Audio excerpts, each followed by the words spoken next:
दरम्यान पालिका निवडणुकीत ठाकरे बंधू एकत्र येण्याची शक्यता वर्तवली जाते। 7 जिल्ह्यांमध्ये एकत्र निवडणुका लढवणार असल्याची माहिती सूत्रांनी दिली आहे। मुंबई, ठाणे, वसईमध्ये ठाकरे सेना आणि मनसे युती करणार अशी शक्यता वर्तवली जाते, अशी दाट शक्यता आहे।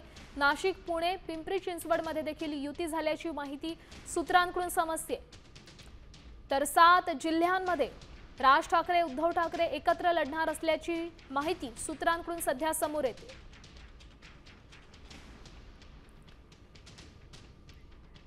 त्यामुळे 7 जिल्ह्यांमध्ये एकत्र निवडणुका लढण्यावर सध्या ही बातमी सूत्रांकडून समजते। नाशिक, पुणे, पिंपरी चिंचवडमध्ये युती झाल्याची माहिती देखील सूत्रांकडून सध्या समोर येते।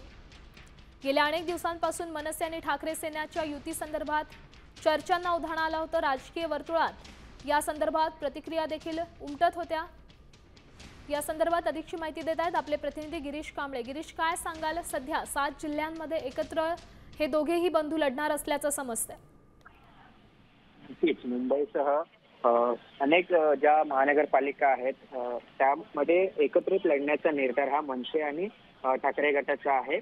यामध्ये मुंबई महानगरपालिकेचं आपण बघितलं तर ठाणे असेल, कल्याण डोंबिवली असेल, पिंपरी चिंचवड असेल, पुणे महानगरपालिका असेल, नाशिक असेल, वसई विरार असेल, संभाजीनगर असेल, या महानगरपालिकांच्या निवडणुका मनसे आणि ठाकरे दोन्ही बंधू एकत्रित लढण्यावर चर्चा आहे आणि एकत्रित लढण्याचा त्यांचा निर्धार आहे आणि त्या पद्धतीने आता तयारी देखील सुरू आहे। आपण ठाण्याचं जर पाहिलं तर ठाण्यामध्ये राजन विचारे आणि अविनाश जाधव यांच्यावर जबाबदारी सोपवण्यात आली। प्राथमिक जी जागा वाटपाबाबतची काही चर्चा करायची त्याची जबाबदारी या 2 नेत्यांवर सोपवली। तर कल्याण डोंबिवलीची वरुण सरदेसाई आणि दुसरीकडे मनसेकडून राजू पाटील यांच्यावर ही जबाबदारी आहे।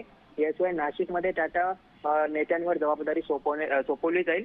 मात्र आता सुरुवातीला मुंबईसह आता ठाणे आणि कल्याण डोंबिवली या महानगरपालिकेच्या दृष्टीने आता दोन्ही ठाकरे बंधूंची आहे ती चर्चा सुरू झालेली आहे आणि त्यामुळे 7 ते 8 महानगरपालिका आहेत ते आपण दोन्ही ठाकरे बंधू एकत्रित लढतील अशी आता तरी चिन्ह आहेत आणि त्यानुसार आता चर्चा आहे त्या पुढे सुरू झालेल्या आहेत।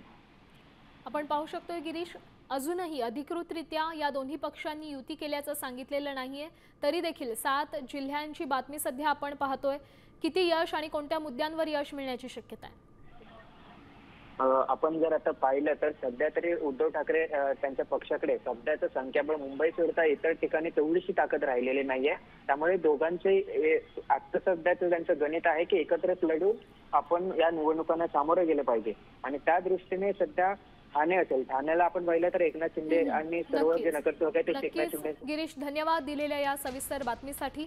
मुंबईसह 7 जिल्ह्यांमध्ये ठाकरे बंधूंची युती झाल्याची शक्यता वर्तवली जाते।